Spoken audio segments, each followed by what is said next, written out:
kutoka PBZ Ikhlas. Mheshimiwa mgeni rasmi, sasa kwa ruhusa yako na ruhusa ya hadhira nzima kwa ujumla, naomba nitoe mwelekeo au safari ya mashindano yetu kwa mwaka huu. Mheshimiwa mgeni rasmi, mashindano yetu rasmi yalianza mwaka 1998. Kwa miaka mitatu yalikuwa yakifanyika faraghani, yani ndani ya kituo chetu. Mwaka 2000 rasmi tukaanza kuyatoa na kuyafanya nje ya madrasa yetu. Yalianza kama mchicha na alhamdulillah sasa yamekuwa kama mbuyu.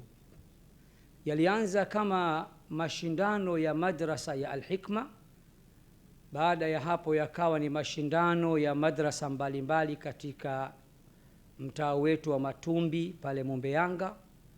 Baadaye yakawa ni mashindano ya mtaa, tukaenda hivyo hivyo mashindano ya wilaya, mkoa, mashindano ya taifa au ya kitaifa, tukaenda Afrika Mashariki, Afrika, na sasa ni mashindano makubwa zaidi ya Qur'ani tukufu ya mabara yote ulimwenguni, ambapo yanashirikisha mabara yote ya ulimwenguni.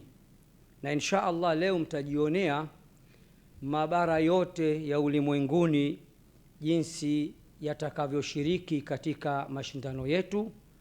Bimaana tutakuwekeni hapa picha za washiriki kutoka katika mabara yote ya ulimwenguni.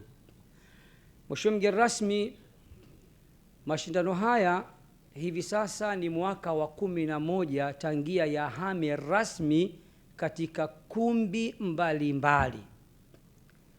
Mnamo mwaka 2015 ndio yalihama rasmi kutoka katika hall mbalimbali na kumbi mbalimbali, na sababu ya kuhama kwake si kwa kupenda, bali ni wingi wa wapenzi na wingi wa waitikiaji umetupelekea tukahamia katika uwanja wa Uhuru mwaka 2015, na waliokuwa nje ya uwanja wa Uhuru walikuwa ni wengi kuliko waliokuwa ndani.